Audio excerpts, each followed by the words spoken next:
Welcome to ISKCON of Silicon Valley.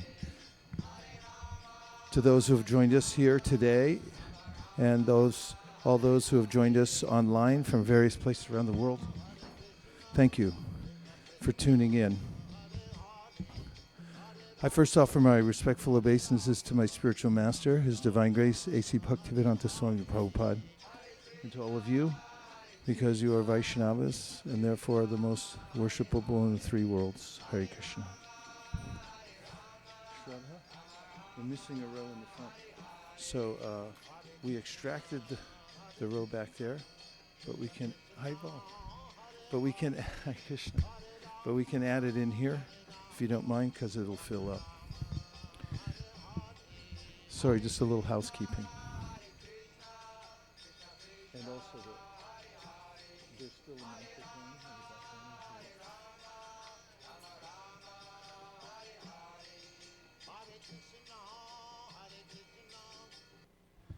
I don't know how they arranged the seating at Naimisharanya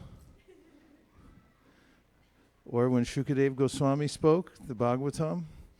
But I do know that Uttara, Parikshit's mother, was not near the front. That's why we got the Brihat Bhagavatamrita. She wanted to know the essence of what was said. And apparently there wasn't amplification.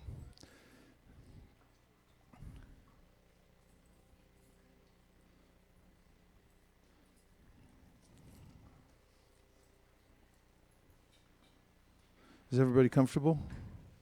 Okay.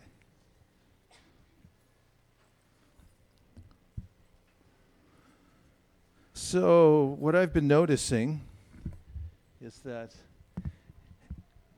anywhere I go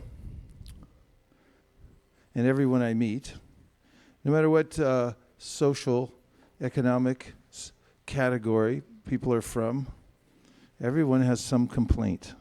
Have you noticed that?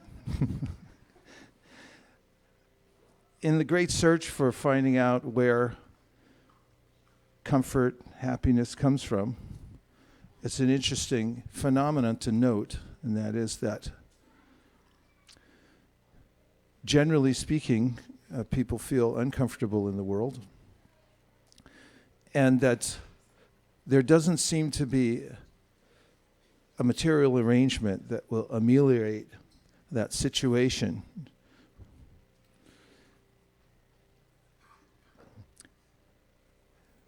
There is a phenomena in which we find that when someone becomes frustrated with the complexities of life and is basically has an awareness that I've tried everything and I don't feel complete, then such a person might look for answers on a spiritual level. At least there's a inclination when people are afraid or they're in danger that they'll call out to the Supreme, even if they don't know what the Supreme is, even if they haven't studied anything that talks about the various categories of energy, that there's the Supreme Lord and there's various energies in the world. It's just a natural instinct, isn't it? Maybe the door could be closed because Kumbh Mela.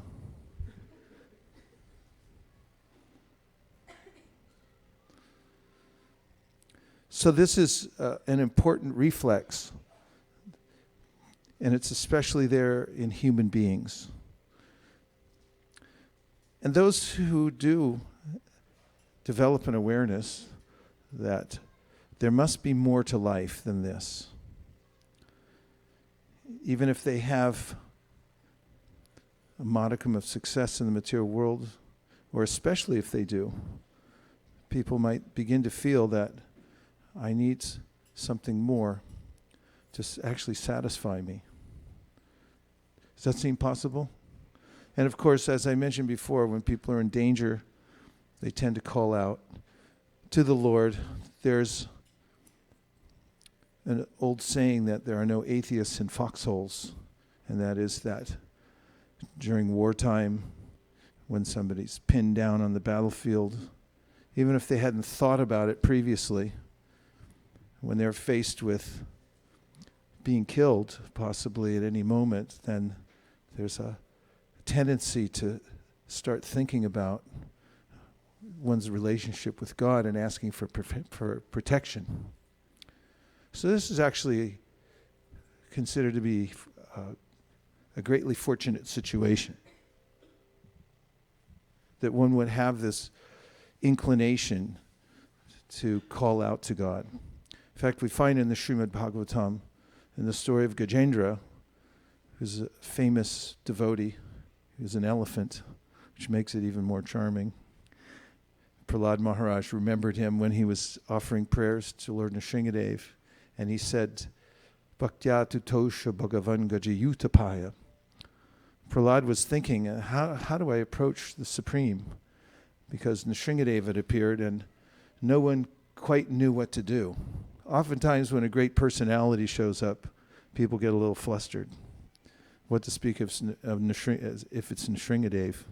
Even Lakshmiji, his husband, her husband, Lakshmi, the husband of the goddess of fortune, she became flustered because she didn't recognize her husband when he was that angry. And it assumed a half man, half lion form. I don't know if you've had that experience.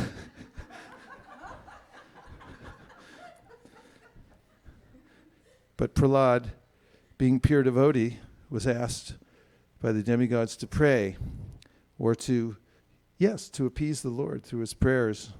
In the beginning, he noted that others had offered prayers with perfect Sanskrit.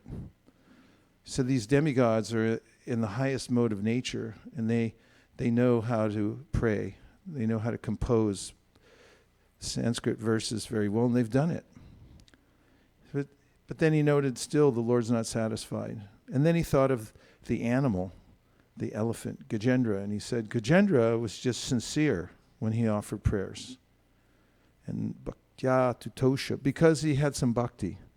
Even though it was motivated, that's an interesting point. Gajendra was motivated. I mean, we often tend, as in this context, to get motivated when we get a crocodile on our leg. Gajendra was an elephant. He was a king of the elephants.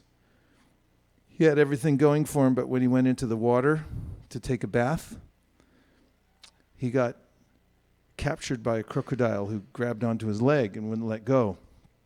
And there's a point at which he realized that I won't be able to shake him. Often this happens to us in life. There's a kind of optimism that we have to move forward through our lives, because faith is the glue that holds everything together. Kumbh Mela is moving inside now. However, we may develop an awareness at some point that I'm a lot closer to the edge than I thought. And that's what happened to Gajendra. He was very confident as a strong animal and as the king of the animals. But then he had that glimpse into the fact that he was fallible and that probably the end was near. And that's when he got really sincere. And he admitted in his prayers that normally those who are really pure devotees, they don't ask for anything, including help. They just, because they know that Krishna already is aware that he or she needs help. But he said, I'm not there yet. So I'm asking, please help me. There's a crocodile on my leg and it won't let go. But Krishna accepted it because there was a sincerity there within him, and he was actually calling out to the Lord. In fact, this is something Krishna mentions in the Bhagavad Gita when he says in the 7th chapter, Chaturvida bhajanti mam jana sukritino arjuna arto jignasa artarti jnani cha bharatarshabha. 4 kinds of pious people approach me. And he lauds the fact that they approach him, even if it's motivated. Because gradually, even if somebody approaches Krishna with some motivation, the motivation will be purified. Krishna's name is Vidunoti. He knows how to sort things out for us. So the fact is that the sincere prayers of Gajendra are what saved him. That's the essence of bhakti. Now, as far as incompleteness goes, the Vedic Shastras, and most particularly the Sri Upanishad, gives us a view of why everyone feels incomplete. And it's illuminated in Srila Prabhupada's purport. So the invocation verse from the Sri Upanishad says, Om Purnam Ada Purnamidam Purnat Purnam Udachyate Purnasya Purnamadaya Purnameva Vishishyate. And this verse gives a very satisfying description of God, because it's saying that he's perfect and complete, and that even though so many complete units emanate from him, those units are complete as well. There's a complete arrangement in nature, for example, for everyone's sustenance. And it also goes on to say that even though so many complete units emanating from the complete whole, he remains the complete balance, so he's never depleted. Just hearing that is satisfying, isn't it? And it's something that we yearn for in this world, I would argue, when we look for a complete leader, for example. People are hoping that they'll find somebody that's perfect and complete. It's very rare to find. And we also would like it if, for instance, we took money out of our bank account, if it would remain the complete balance. I think the minute somebody gives you $7,000, and then you have to spend $2,000, and then in your mind you're thinking, well, the other $5's are actually already gone because I need to spend it. There's a kind of anxiety there because everything's always being depleted in the material world. So hearing the description of God as being completely perfect, and that even though he's emanating so many complete perfect units, he remains the complete balance. Now that's somebody upon whom one can meditate and feel satisfied. So one might want to know more about this person. And in his purport, Prabhupada says in one sentence something so momentous that in fact the whole concept of taking to spiritual life could hinge on this sentence. He said, all forms of incompleteness are due to incomplete knowledge of the complete whole.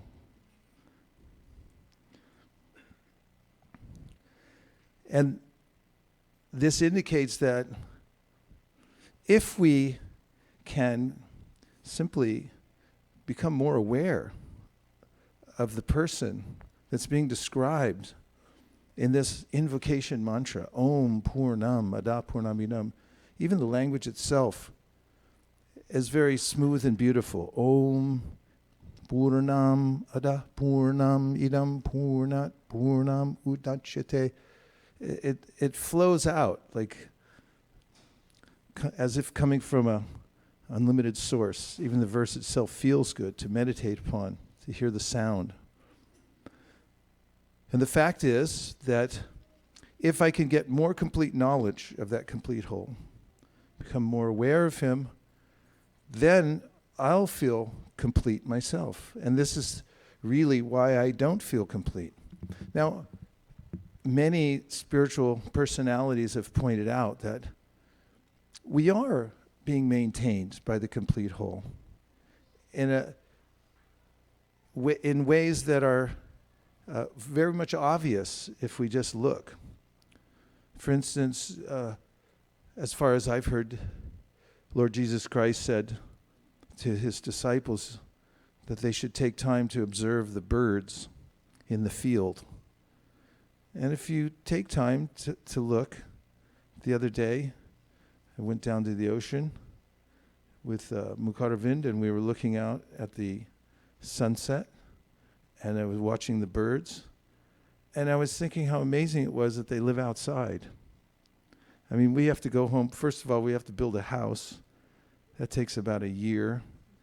And it's got to have everything in it, plumbing and heating and who knows what else nowadays. But they just live on rocks by the ocean.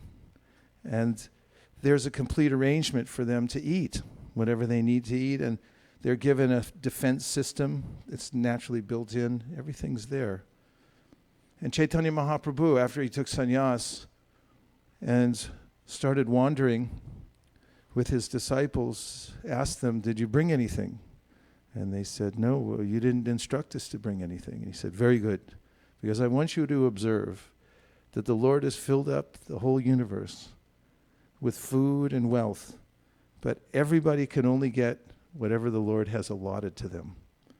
That comes in the first verse of the Ishopanishad, where it is said, "Tena tyaktena bunjita," that the Lord has given bunjita, that which we need to enjoy, that we need to sustain ourselves with.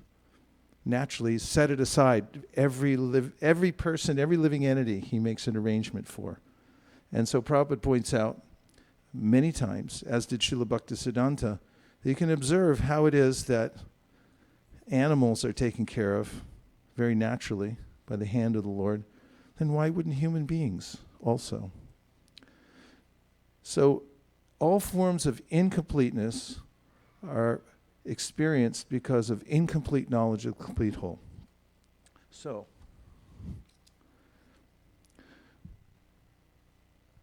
there are two ways in which I have incomplete knowledge of the complete whole. One of them is that I don't know how the world works. This is confounding because if you don't know how the world works and you just spring onto the scene, as all of us have, we just suddenly pop out somewhere and like, where am I? And, there's some people there who may be ill-informed about how the world works and says, why don't you just follow us? Even people like parents who are unsuccessful in life, Prabhupada points this out, they may have had a very difficult life and not much to show for it at the end, will insist that their children follow in their footsteps. Thanks. And there may be an elaborate school system. As Prahlad Maharaj pointed out when he was going to school, to all his school friends, he said, whatever they're teaching you here is really useless knowledge.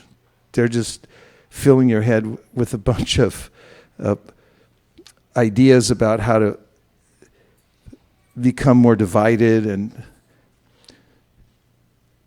try to develop economically and so forth. And he said, I'll give you a better kind of knowledge. But in general, people from the school systems don't really get much information about how the world works, really.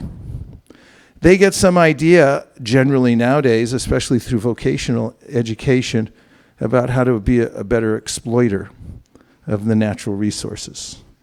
It's like, because this becomes the emblem of success, that somebody has more money. And then people say, well, I'll show you how you can get more money too, by being a better exploiter. And therefore, there's some education about that, but that's not how the world works. By exploiting the natural resources and trying to arrange one's personal situation to find some comfort or happiness, that doesn't work. There is no situation in this world, Krishna says in the Bhagavad Gita, Abrahma bhuvana loka punar avartino arjuna, mamupetya tukontya punar janma navidyate. Everyone says, I know Gita. I read Bhagavad Gita. And then when trouble comes, they go like, why is God punishing me? It's like, I don't know if you read Bhagavad Gita. Krishna already warned you that there's no happiness in the material world and that you should make plans to go back to the spiritual world. But anyway. So, without knowing how the world works, I'm put at a major disadvantage. And Krishna mentions this in the Bhagavad Gita. The way we work in the world is a little bit complicated, and it's important how we work, because there's a reaction when you work in the wrong way. He says, those who see action in inaction and action in inaction. I mean, that's a little confusing in and of itself. You stop a man on the street and you say, excuse me, do you know there's action in inaction and action? They're like, I'm in a hurry. I got to go. It's like, where you're going, and what are you doing? You haven't stopped to think about it. But Krishna lays it out, that there is a way to work where there's what he calls inaction. And that means that I'm working in harmony with the way things are actually set up.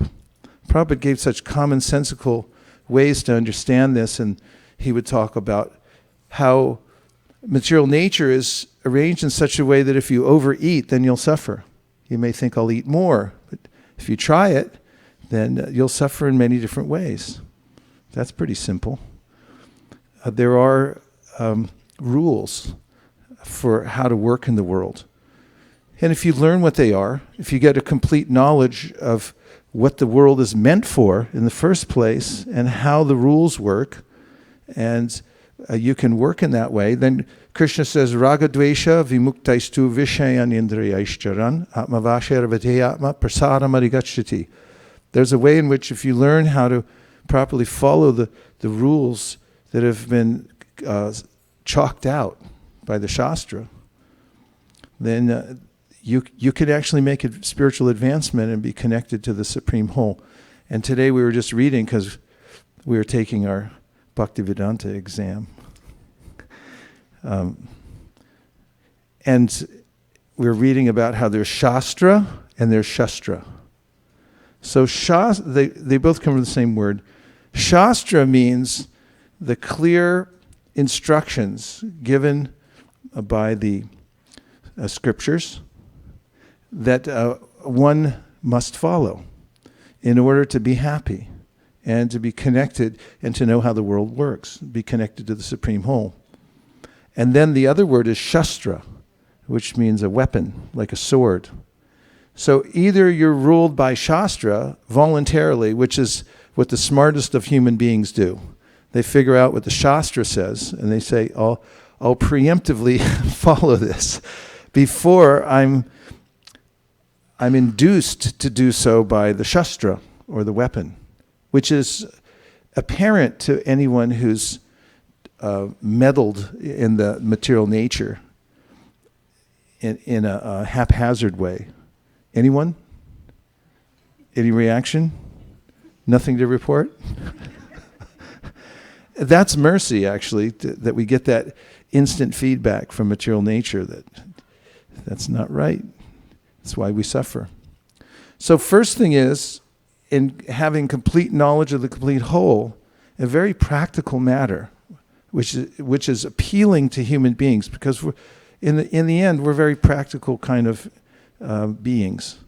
We like things to go well. And in the Bhagavad Gita, Krishna says that the kind of work that you do, or let me put it this way, the way the world works is that as a human being, if you perform yajna, or that you do some work for the Supreme, you put your energy into it. You sacrifice your energy, your thought energy, and also, the energy you would normally do for any kind of hard labor, you put that in, or give the results of the work that when you put some hard work in somewhere, like punching numbers in a computer and making sure all the zeros and ones, right, line up in the proper order, or pulling somebody's tooth out, or whatever you do, then you give away the result of that. There are different ways to do yajna. And if you do yajna, Krishna says in such simple terms, Yagnarta karmano nyatra lokoyam karma bandhana tadartam karma konteya mukta sangha samachara. That sounds good. Mukta sangha. I mean, the word mukta is in there, right? That's music to our ears. How do you do this kind of work?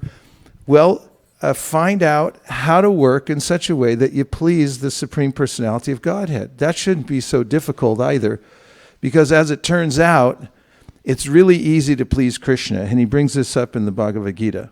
There's different ways in which to please him, and we already heard about Gajendra. He didn't do that much.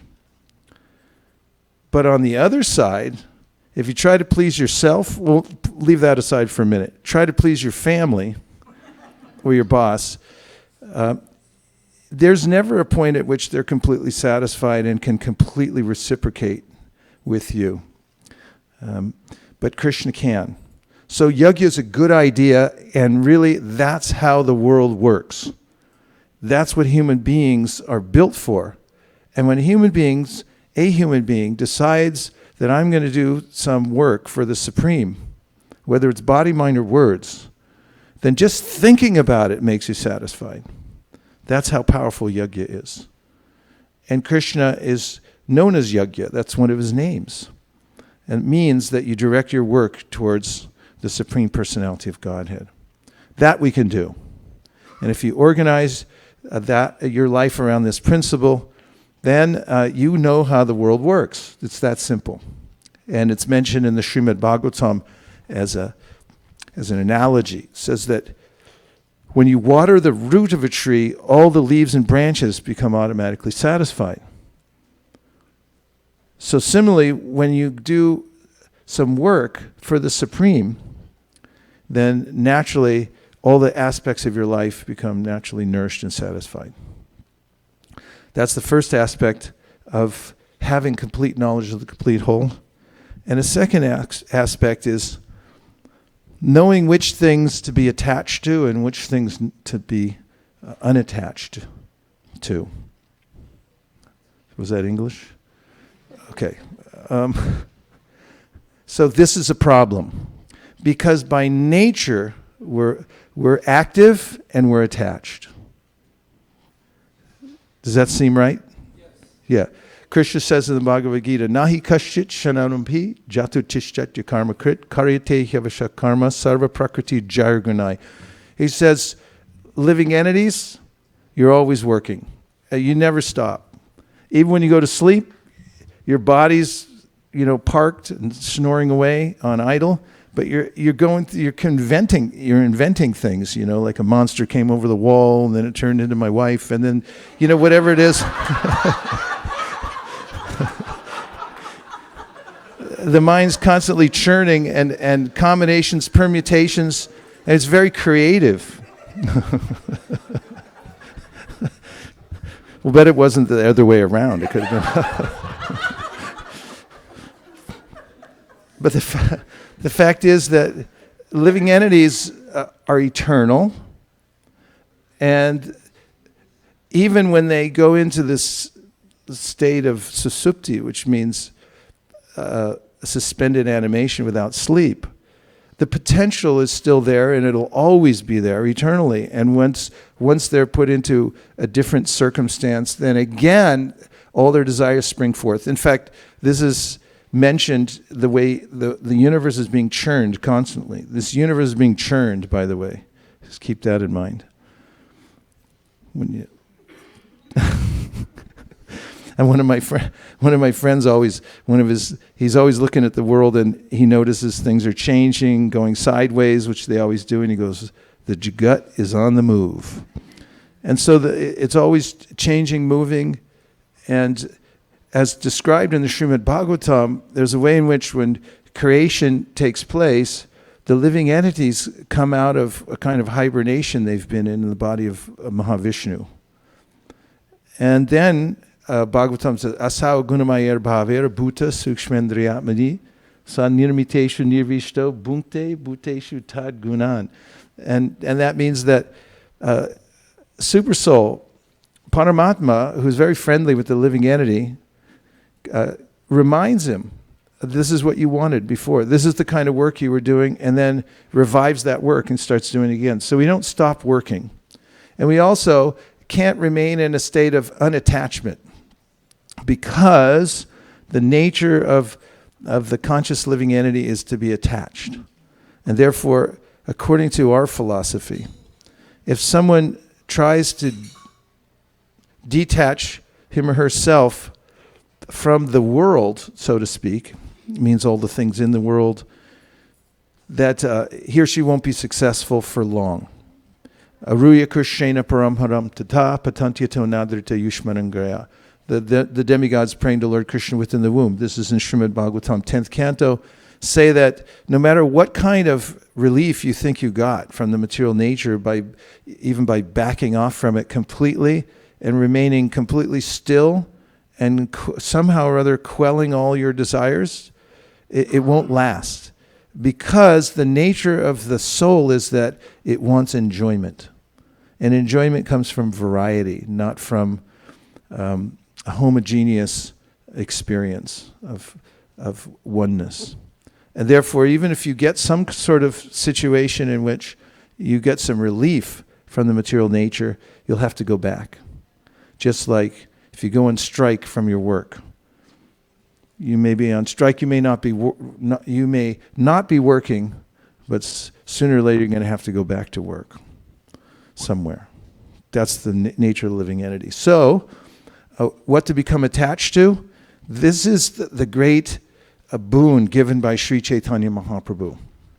He teaches a very practical philosophy, and that is that learn how to be attached to Krishna. And this is natural for us. This is what's natural about bhakti, is we're already attached, so we understand what attachment means. We just don't understand really what unattachment means because it doesn't work. Does it? Not so much. So if you attach yourself to the beauty of Krishna, or just, let's say, that may be even too high up.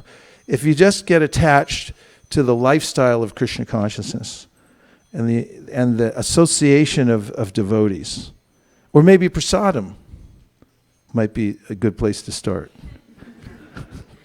Right? So many people have said, I came to the classes for so long because of prasadam. And we could tell because you showed up 10 minutes before the class.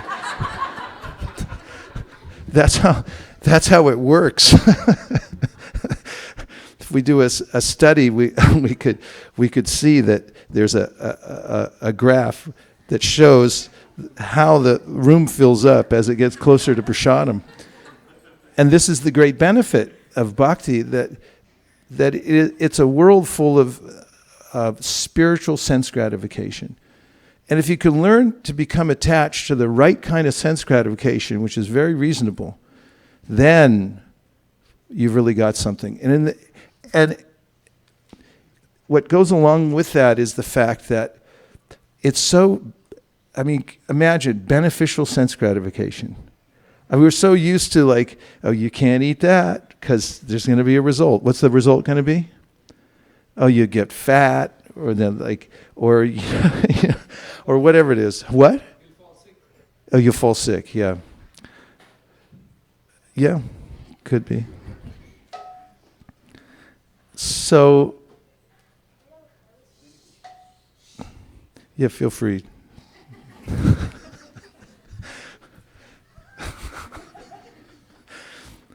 So my point, before I take some reflections and go to the next section, is that it's actually reasonable to become attached to spiritual sense gratification. This is doable. These two things are completely doable. One is to perform yajna, because it already makes sense. We already know in life that there are rewards from sacrificing, for instance, for other people. A mother sacrifices for the baby like more than anybody in the world. More than anybody alive. And the reward is great because there's this sense of reciprocation from the child. It's not all about getting, it's really about giving and selfless service. And that's what yajna is. That makes sense.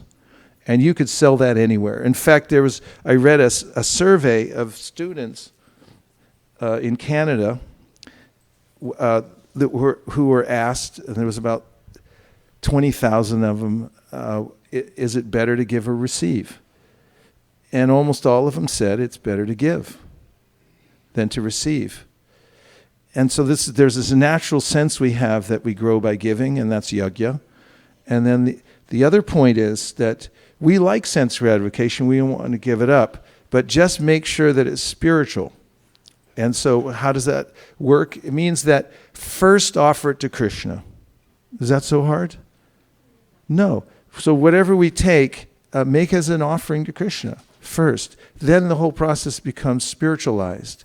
And the senses can be engaged. And that's why Bhaktivinoda Thakur, in his song about prasadam, says that, dear Lord, you're so kind. You've given us this nice prasadam, spiritual food to help conquer the tongue, which is the most voracious and difficult to control. And yoga begins with the tongue. And therefore, that's just the beginning. The Krishna conscious movement is full of sensual delights in the form of art, all the aesthetics of music and food and relationships and singing and literature. Very far from pulling back all the senses, we're extending them, but in the right place. And when you have that alignment, then you actually feel satisfaction. So those are two categories of activity where we can put our attention and get complete knowledge of the complete whole. That is knowing how the world works, and that is it works properly through yajna. And the second is knowing where to be attached, because we can't be unattached, but if we attach ourselves to Krishna, Krishna's devotees, and the sense gratification that comes along with Krishna consciousness, then the Shastra says, Sarvopadi vinirmuktam tat pratvena nirmalam rishikena rishikesha sevanam bhaktiruchite, which means that the senses will become purified as you're engaging them in the activities of Krishna consciousness. Then you'll be connected with the Supreme Whole, and you'll get complete knowledge of the complete whole, and then you'll be completely satisfied. And I have another section to talk about, but before I do, we'll take reflections. Anything that you heard so far that's stuck in your mind, that you can take it in your pocket. Prabhu, please pass him the microphone.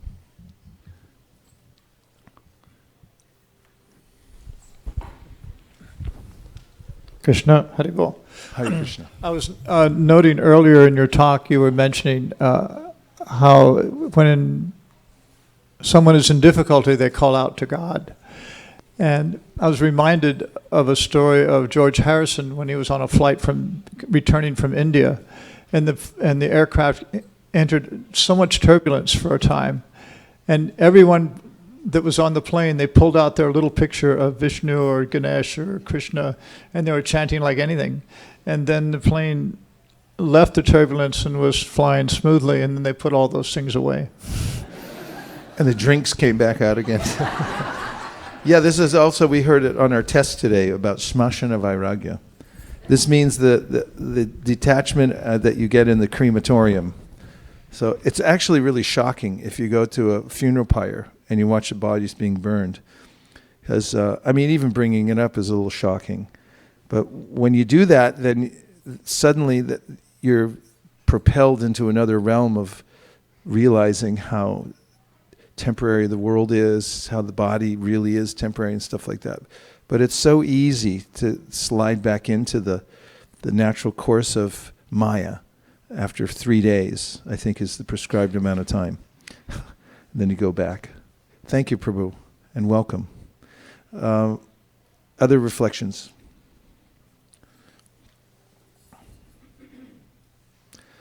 Yes, all the way to the back.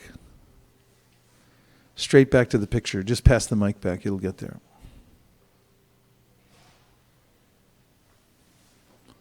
Hare Krishna. Hare Krishna, Prabhu. Thank you for the wonderful lecture. So, your comment about the jiva's sufferings is because of incomplete knowledge of the complete whole. I just kept on thinking about it, and I was wondering, is the attribute of jiva not to know the complete whole? Because we cannot never be Paramatma, we cannot never be God. So we can know there is a complete whole. Is my understanding right? We can never know the complete whole. Well, one thing is that, as the Shastra says, Atashi Krishnanamadi na bhaved grayam indriye sevamukhi jivado swayameva spratyada. That through our material senses we can't understand God. However, if we serve God, beginning with the tongue, then He'll reveal Himself to us. So, in the relationship we have with the Supreme Absolute. He's all powerful and we're not. We're part and parcel of him. We have the same qualities as he does, only we're tiny, therefore we're subject to falling into illusion. He's not. Also, we can't force our way into the spiritual world, nor can we force God to reveal himself to us. We can't intrude. However, if we act in such a way that we please him, he may be inclined to reveal himself to us. And he is. As he says throughout the Bhagavad Gita, it gives every indication that I want to show myself to you. It's you who initiated the divorce, he's saying. It's not me. So if you just turn your face around the other way, I'm right here for you all the time. This is mentioned in Srimad Bhagavatam. Bhayam dvitiya binibesha tasyad ishad apetasya viparyo yosmriti tanmaya tam buddha abhajatam bhaktyaika yesham gurudeva tatma. Says that the living entity becomes absorbed in something other than Krishna, and therefore he suffers because he's not connected to Krishna. Actually, there is nothing other than Krishna, but that's what's called Maya. Ratertam yat pratyeta na pratyeta chatmani tadvid yara mano mayam yatapaso yatatamaha. And then he says the solution is rather simple. You could miss it, it's so simple. He says, turn around. Turn your face back to Krishna. Tanmaya tam buddha abhajatam bhaktaika yesham gurudeva tatma. Just apply yourself a little bit, little jiva. Wake up. And just turn your attention back to Krishna. Bhaktaika yesham. Show a little gratitude, little bhakti, and give your attention to Krishna. He's right there all the time. In fact, he's the closest thing to us. He's all tadejati, tannaijati, tadure, tadvantike, tarantarasya sarvasya, taru sarvasya sibayata. Sri Shapana saying, God's right next to you all the time. It's just, I'm looking the other way. I didn't hear anything, did you? In fact, I remember in New York when I had this profound experience in Brooklyn about 10 years ago. We were going to this big Harinam right out of the temple. We were so charged up. We just burst out of the temple, about 20 of us. I mean, the bliss was just dripping out of that kirtan. And I remember going down the street and some people were it was like a hurricane, what was that, Dorian or whatever, was coming by, and they were just being swept away. And then I saw a few people, they were minding their merchandise right outside their shop, and we went by, and they didn't even look. And I was thinking, it takes a lot of determination not to look at a Hare Krishna. And it similarly takes a lot of work to just stay in ignorance and go, no, I didn't hear anything. But bhakti is so powerful if you just turn your attention back. Bhakyaika yesham gurudeva tatma. Just become aware that there's God and just show a little gratitude. Why don't you? And then Krishna's very willing to reveal himself. In fact, that's what he wants to do. He wants to show himself. And if the Supreme Absolute wants to reveal himself to a living entity, that's his prerogative. Nayamatma pravachanena labhyona medaya na bahuna shutena yami vaisha vinute te nalabhyas tashaisha esha ravinute tanum swam. The Shastra says God reveals himself to those whom he chooses to reveal himself to. And Srila Bhaktisiddhanta Saraswati Thakur used to say, therefore, that don't try to work to see God, but try to work in such a way that he'll want to see you. Just change the way you act towards other people. Krishna says in the Bhagavad Gita, he says, try to be a kind friend to all living entities. And he says those who go out and they try to give Krishna consciousness to other people, these people are very dear to me. There are a few things that you can do. Really simple things. We do a lot of them here at ISV. You just join in the fun. And then Krishna goes, okay, I'll reveal myself. I like it. One more reflection. Oh, yes. All the way to the bookcase. Sheshri Leela. Thank you so much for a very inspiring class. I was meditating on the point you raised about how Gajendra, he knew that, he didn't have to pray. The Lord already knew his situation. But still, he offered prayers. And I was thinking that Srimad Bhagavatam, actually, I was just reading the song of Lord Shiva from the 4th canto, and how Lord Shiva is revealing himself to the Prachetas, and his introduction to the, to bhakti for them is through his prayers to the Lord. So it's so wonderful that we can know that Krishna is there for us, but at the same time, prayers are something which we can offer as our gratitude and as our love. Yeah, it's a really good point. Actually, although a materialistic person may say that's not very practical, it's actually really practical. Because it's something we can do as helpless living entities. Think about it. I mean, what could be more practical for a helpless person than just to pray? It's like, I can't do anything about it, so I'm just going to pray. That sounds a lot easier to me. In fact, Nirkula, my wife said it to me the other day. I was working on 3 problems at the same time, and like she could tell I was, a lot of things churning. I was going out the door, and I forget what I said. Something like, what should I do? And she goes, pray. I was like,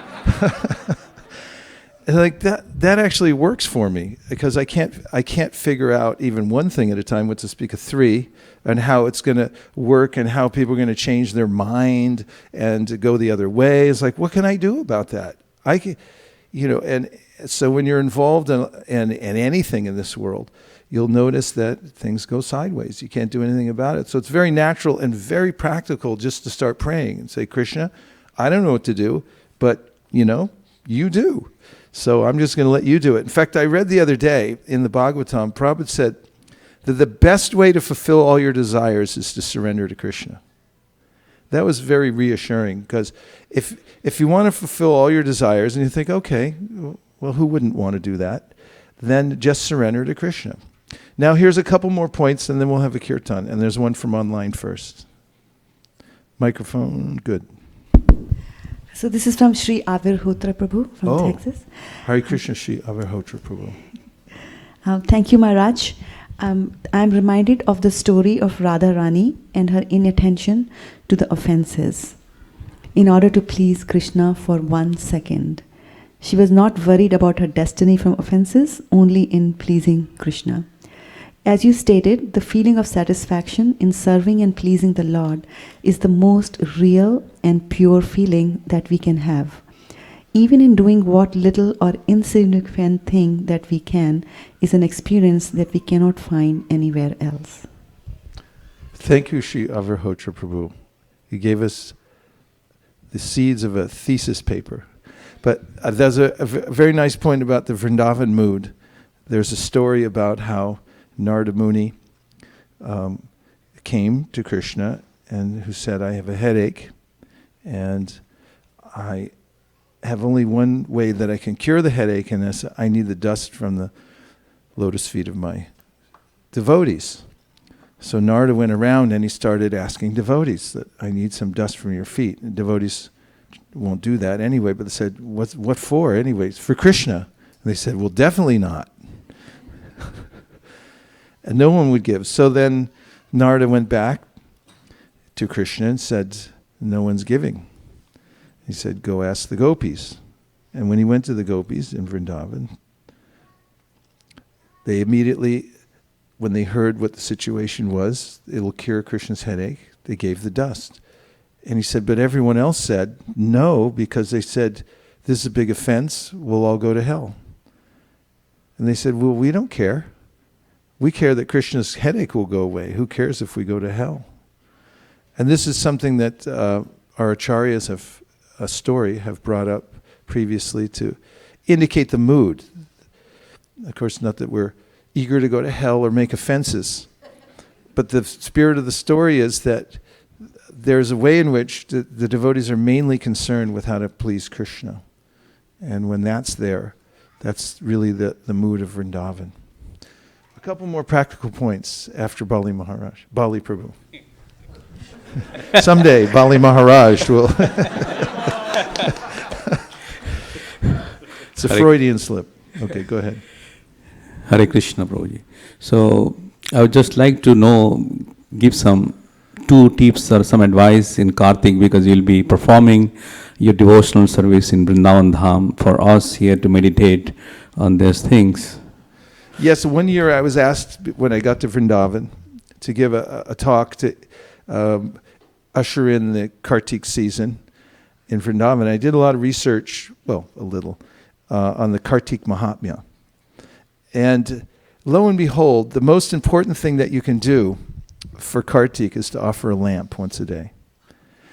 It's the most pleasing thing for Krishna. It's there thousands of times in the Kartik Mahatmya, offer a lamp. In fact, there's a story there about a little mouse who lived on the altar. You see this sometimes. You go to temples and you go, hey, how'd you get on there? And so this little mouse used to live by chewing on the half-used ghee wicks, because, some nice ghee in there. And they half burn, and then somehow they're left behind, and the mouse is getting a little fat. So one day, the pujari had put the ghee wick down, and after offering, so the mouse went over, and there was still a little spark there. So the mouse started chewing on it, and it got stuck on his tooth. And then the lamp came alive again, and the flame was there. So the mouse, his little whiskers were getting burned. So he was on the altar, and he started jumping up and down because of the heat, trying to get the thing off him.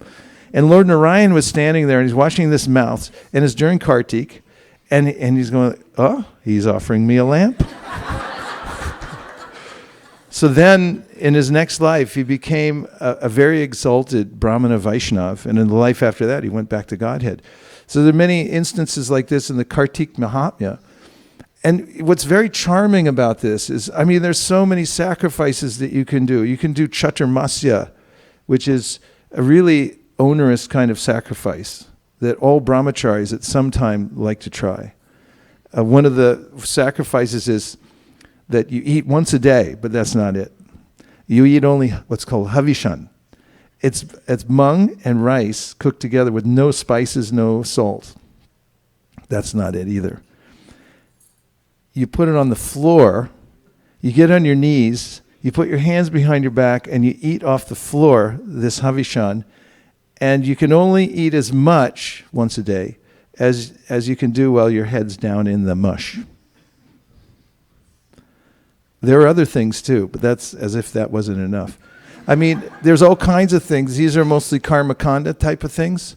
They're very difficult types of things to do, but it's so charming that in bhakti, if you offer a lamp to Krishna, Krishna goes, this person offered me a lamp during Kartik. I'm satisfied. And the second thing that you can do that is the most satisfying to Krishna and will be to yourself is to sing the Damodar Ashtakam. Because there's unparalleled sweetness in the childhood pastimes of Krishna. You don't get that in Vaikuntha. It's all about worshiping Narayan on reverence. But when Krishna becomes a baby, and he's crawling around in the mud and the cow dung and everything like that, and everyone's fussing over him, and he's turning into a little rascal, doing all kinds of mischief, everyone's hearts just melt in Vrindavan. And this song, the Damodar Ashtakam, which is from the Padma Purana, this is a tradition to sing this and enter into the mood of that song. So the one thing you can do is offer a lamp. Second thing you can do is study this song and enter into the mood of the song of the Damodar Ashtakam. At least once a day do these things. And you think, I can lamp, that's easy. Well, doing anything once a day for 30 days is not easy because you have to do it every day. But if you do it, these two things, you'll be totally happy and satisfied. It's because Krishna is satisfied by these things according to the Shastra. Thanks, Bali Prabhu. Thank you. Hare Krishna. Now, a couple last points. One is, why don't people get what they want? I found that to be a compelling question. Would you like to hear the answer, according to me? Okay, actually, the reason is that they don't know what they want. That's a problem. That's the first problem. They don't know what they want. And if you ask the proverbial man on the street, what do you want? They really can't tell you. In fact, I've done guided meditations in various places with very highly educated people who are working at a high level in pay grade and everything like that. And we do this little exercise where I, through meditation, take everyone to sit underneath a desire tree and explain what a desire tree is. It'll fulfill any desire you have. And then, see, they all have their eyes closed, and then I say, okay, now what do you want? And I feel a shockwave going through the room. Actually, people tense up, and then later on when we open our eyes and I say, what happened? They go, I don't know what I want. There were so many things I couldn't figure it out. So one of the problems is nobody knows what they want. Isn't that weird? Everyone's driving on the 101 freeway, but if you flagged them down and said, where are you going? What do you want? They wouldn't be able to tell you. I thought of that in high school. I used to, my last day in high school, last day of my junior year, I saw everybody taking off for the summer, and I already started reading Bhagavad Gita. So I knew there was nowhere to go. And they were all, yahoo, let's go. And I was watching them take off, and I said, you don't even know where you're going. You have no idea. You're moving through a universe that has karma, and you have no idea what's happening. So know what you want. This is very important. This is such a huge milestone in the life of any person. If you can decide actually what you really want, this is the key to everything, and including in bhakti. It says, Rupa Goswami writes, Bhakti ras bhavito mati kriyatam yadi kritopi labhyate tatalolyam apimulyam ekalam janmakoti sukritina labhyate. So there's only one price to pay for getting perfection in bhakti. And that's your desire to have it. What a revelation. If you desire it, you'll get it. You have to really want it. Lalyam, like more than anything else. So know what you want. And rule out everything else that's inferior. Don't ask for stuff that becomes what's called bharam, a burden on your head. Like Hiranyakashipu, we just learned today in our Bhaktivedanta exam. Hiranyakashipu asked for all kinds of stuff that he couldn't maintain. He couldn't maintain it. He got the whole universe. He controlled everything, but he couldn't keep it. We're humans. We're living entities. We can't keep all this stuff. So ask for the right thing and know what you want. And the second reason is, for those who do know what they want may not be good for them. So again, a problem. Those are my last points. And now we have a few minutes to perform Harinam Kirtan.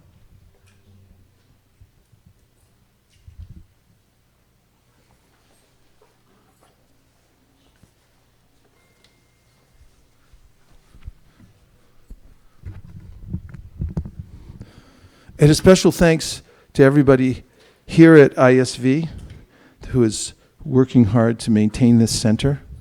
I'm leaving for Vrindavan tomorrow morning, and we'll be away for approximately 5 weeks, if I'm not incorrect. 42 days, thank you very much. And so I'm really going to be missing you all really intensely. I'm always torn whenever I have to go. There's so many things to do here.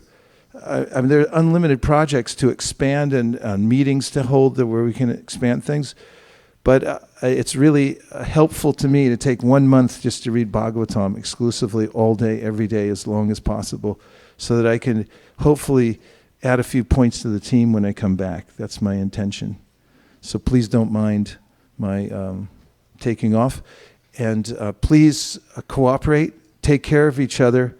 Every devotee that's here is the most rare soul in the world. Anybody who walks in the door, in fact, any living entity, you should treat them with kind respect and see they're part and parcel of Krishna. And please inaugurate a huge end-of-year marathon. Because Lord Chaitanya Mahaprabhu will fulfill your desire. Don't be afraid to think really, really big. Okay? Okay, Hare Krishna. Nama Om Vishnu Padaya Krishna Preshtaya Bhutale Shri Mate Bhaktivedanta Swami Nitina Namaste Saraswati Deve Gauravani Pracharine Nirvishesha Shunyavadi Paschatya Deshatarna Jaya Shri Krishna Chaitanya Prabhu Nityananda Shri Advaita Gadadhara Shivasari Gaura.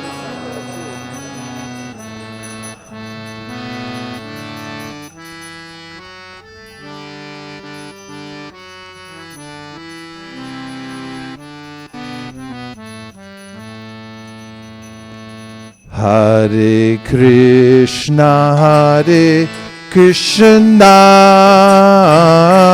Krishna Krishna Hare Hare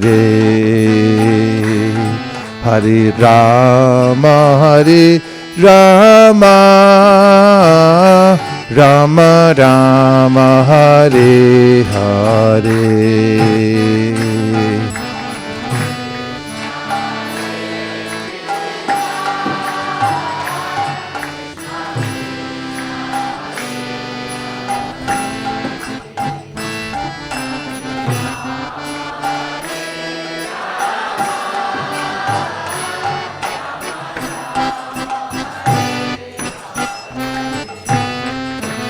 Hare Krishna Krishna Krishna Hare Hare Hare Rama Rama Rama Rama Hare Hare.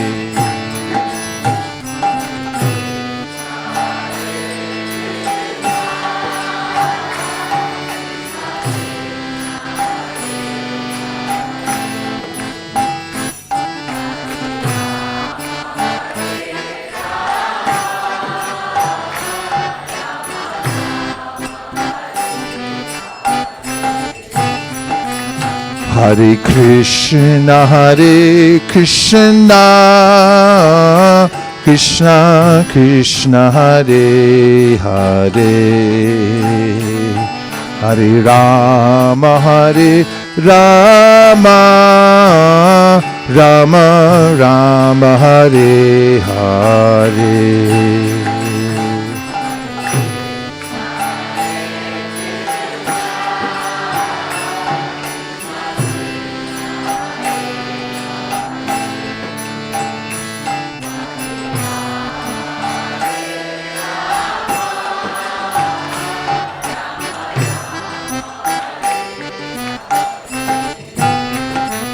Hare Krishna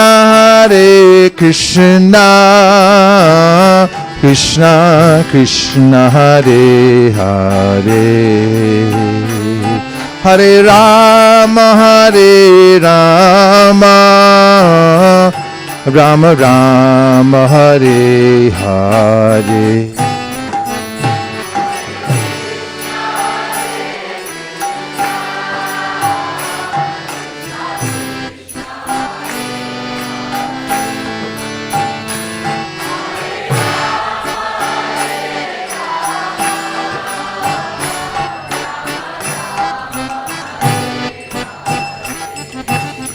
Hare Krishna Krishna Krishna Hare Hare Hare Rama Rama Rama Rama Hare Hare.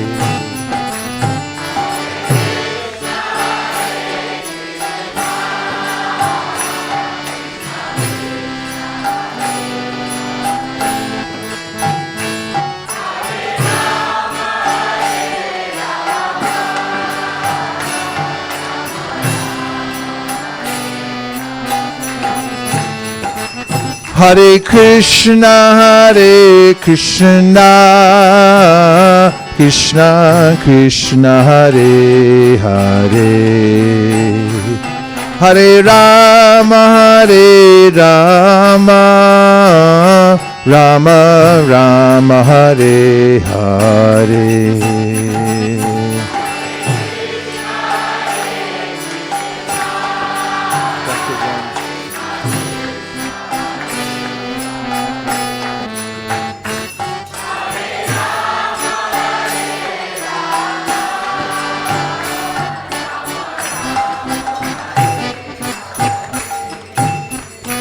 Hare Krishna, Krishna Krishna, Hare Hare, Hare Rama, Rama Rama, Hare Hare.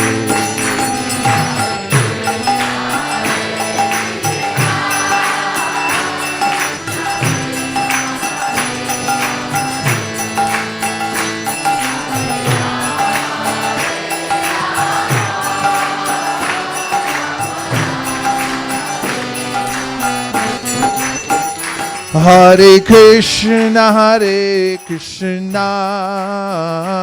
Krishna Krishna, Hare Hare, Hare Rama, Rama Rama, Hare Hare.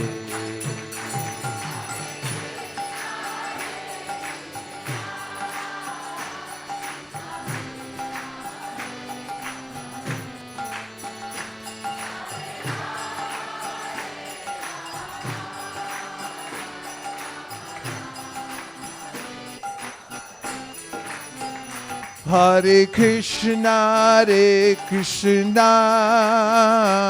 Krishna Krishna, Hare Hare, Hare Rama, Rama Rama, Hare Hare.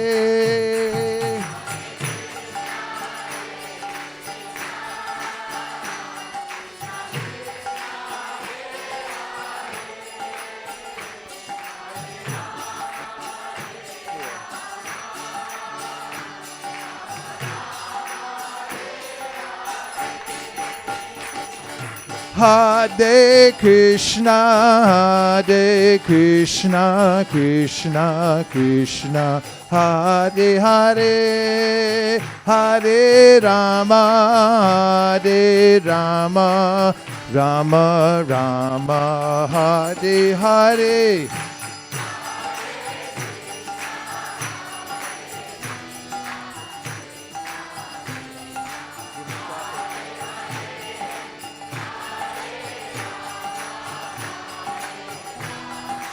Rama, Rama, Hare Hare.